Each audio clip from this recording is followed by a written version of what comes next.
De volta do intervalo, hoje recebendo a doutora Aline Garcia falando sobre direito securitário.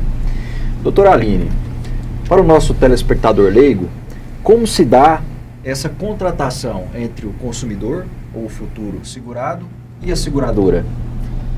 Rafael, na verdade, o contrato de seguro tem várias formas de ser contratado, mas ele é um contrato formal. Ele necessariamente precisa de uma apólice para ser formalizado. Certo. Só que eu tenho vários canais. Eu tenho o corretor de seguros, tenho os bancos que comercializam dentro das agências, as próprias seguradoras dentro das seguradoras, e agora a gente tem uma nova forma de contratação que é via internet, as plataformas digitais. Mas como que o consumidor ele pode entender que está contratando de uma forma correta, com a pessoa correta, com o corretor correto? O corretor de seguro, ele existe, é uma figura de mercado que é justamente para representar o segurado, que é para entender quem é o segurado, qual é o risco que ele pretende colocar para ser objeto do contrato, para entender a empresa, até o negócio da empresa, porque a partir disso, assim como nós, advogados, precisamos conhecer o negócio do nosso cliente para melhor atender, o corretor de seguros também. Porque daí ele vai entender quais são os riscos que esse segurado tem para poder ser objeto do seguro. E aí, nisso, ele também consegue observar no mercado quem oferece as melhores coberturas, quem consegue adequar melhor a essa necessidade do segurado. Então, a figura do corretor de seguros ela é muito importante. E a gente dizia sobre o princípio da boa-fé. O princípio da boa-fé, ele prescinde de lealdade e probidade entre as partes. E o contrato de seguro, para ele ser formalizado, ele tem que necessariamente ser prescindido de uma proposta de seguro. E essa proposta de seguro ela é feita para que o segurado diga para a seguradora as principais informações sobre o objeto do seguro, responda sobre essas condições do seguro e a partir de então o contrato ele é formatado, é calculado o prêmio, é verificado se a seguradora vai assumir aquele risco, é verificado se o segurado ele tem um gerenciamento de risco, principalmente no caso de empresas. Então, nesse sentido, a boa-fé é de extrema importância nesse contrato de seguro, porque é a partir dessas informações que o segurado tem que prestar em estrita boa-fé, é que o contrato é formatado. A partir de então, é formalizada uma proposta, a seguradora tem 15 dias para aceitar ou não essa proposta. Aceita a proposta, ela é convertida numa apólice de seguro, tá? E as condições dessa apólice normalmente são encaminhadas para o consumidor, seja empresa ou seja pessoa física, ou ela é disponibilizada via site, porque hoje nós temos esses benefícios da tecnologia, em que as condições gerais dos seguros, elas constam de todos os sites das seguradoras, até porque precisam ser previamente autorizadas pelo órgão regulador. Então, o contrato de seguro é formalizado dessa forma. Primeiro através da proposta, depois através de uma apólice de seguros. Doutora Aline, a maioria das pessoas, elas têm um financiamento habitacional, financiamento de uma máquina, de uma indústria, um empréstimo bancário, enfim, ela tem vários contratos ali de natureza financeira e bancária. Bom, essas operações, elas também têm cobertura securitária? Como é que funciona?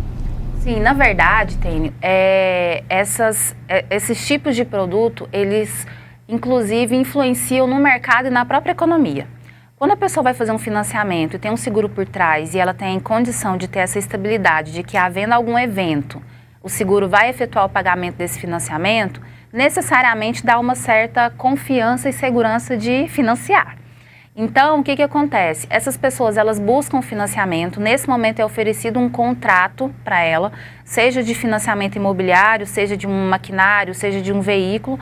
Para quê? Para que ocorrendo algum dano ou ocorrendo alguma questão para o próprio segurado, como morte e invalidez, esse seguro venha cobrir não só as parcelas de um financiamento, por exemplo, ou eventuais outros danos decorrentes desses fatos geradores de cobertura do seguro.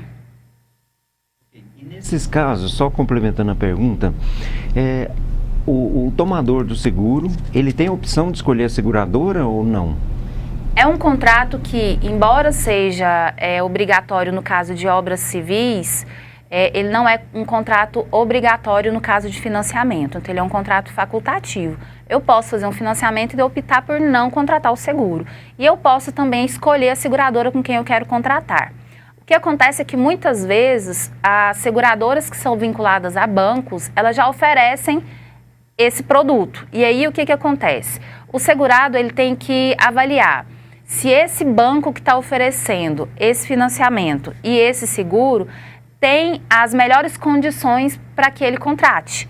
Ou se ele poderia buscar esse financiamento e esse seguro em outro banco ou em outra seguradora. Então, na verdade, por ser um contrato consensual e facultativo, o consumidor ele pode escolher sim com quem ele contrata. Até o próprio financiamento, eu posso escolher onde eu tenho melhores taxas de juros, por exemplo. O contrato de seguro também. Eu posso escolher aonde melhor se adeque às minhas condições e às minhas necessidades de risco.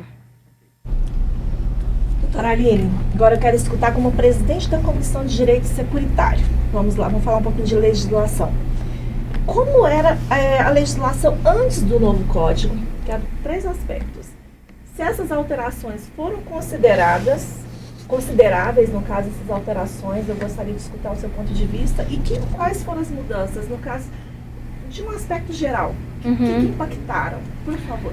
A legislação de seguro, ela não é compilada num código, ela é esparsa. Ela tem, como eu disse, o decreto, tem o Código Civil, o Código de Defesa do Consumidor e algumas legislações normativas infralegais. O Código Civil, quando ele foi alterado, ele alterou uma questão primordial do contrato, que é dizer que o objeto do seguro é o interesse do segurado. Então, o que quer dizer isso? Quando eu faço um seguro, normalmente eu faço prevendo que possa acontecer alguma coisa, mas eu não quero que essa situação aconteça. Então, o que a seguradora vai garantir? Ela vai garantir esse interesse do segurado. Não necessariamente ela vai garantir o pagamento da indenização, porque eu não contrato seguro querendo colidir meu carro, eu não contrato seguro querendo que ele seja roubado, eu não contrato seguro querendo ficar inválido, por exemplo. Eu contrato se acontecer, eu ter um contrato que vai me resguardar. Então, a grande alteração do Código Civil foi nesse sentido, de dizer que o objeto do contrato ele não é o pagamento da indenização, mas sim o interesse do segurado. E aí, diante disso, a gente tem uma questão. Por exemplo, no seguro de vida, ele pode ser contratado em favor de terceiro, mas esse terceiro ele tem que comprovar interesse na vida do segurado.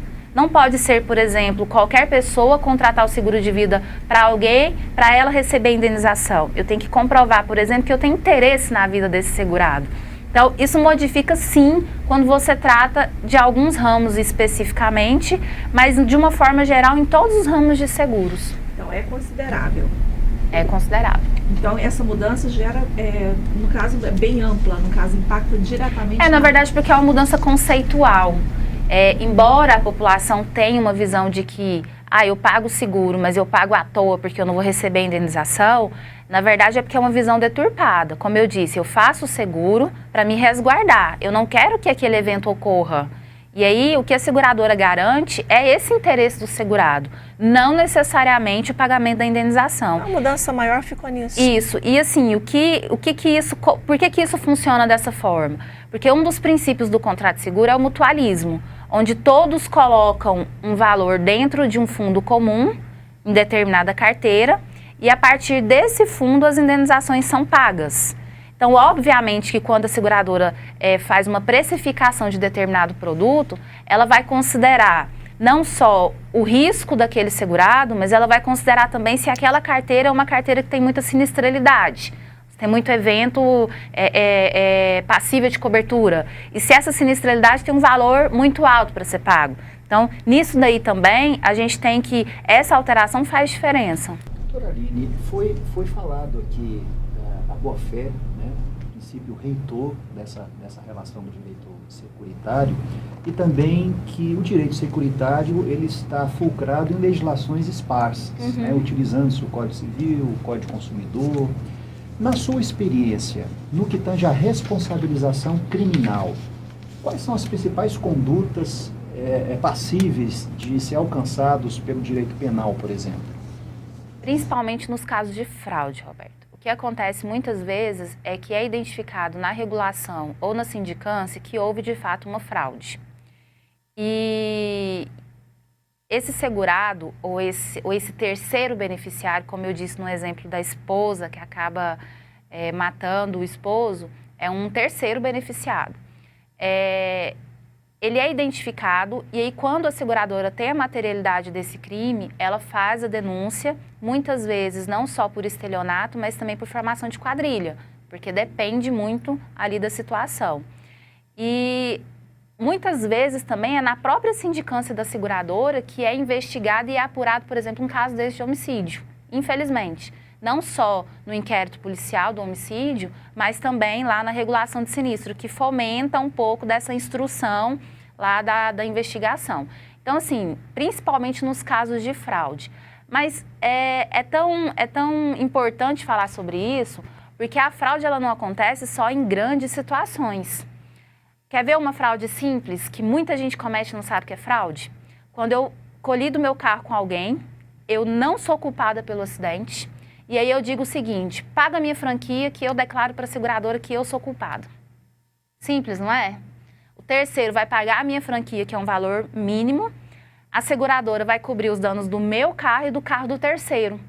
Só que nisso daí eu estou induzindo a seguradora em erro, como se eu fosse culpado pelo acidente e na verdade foi o terceiro.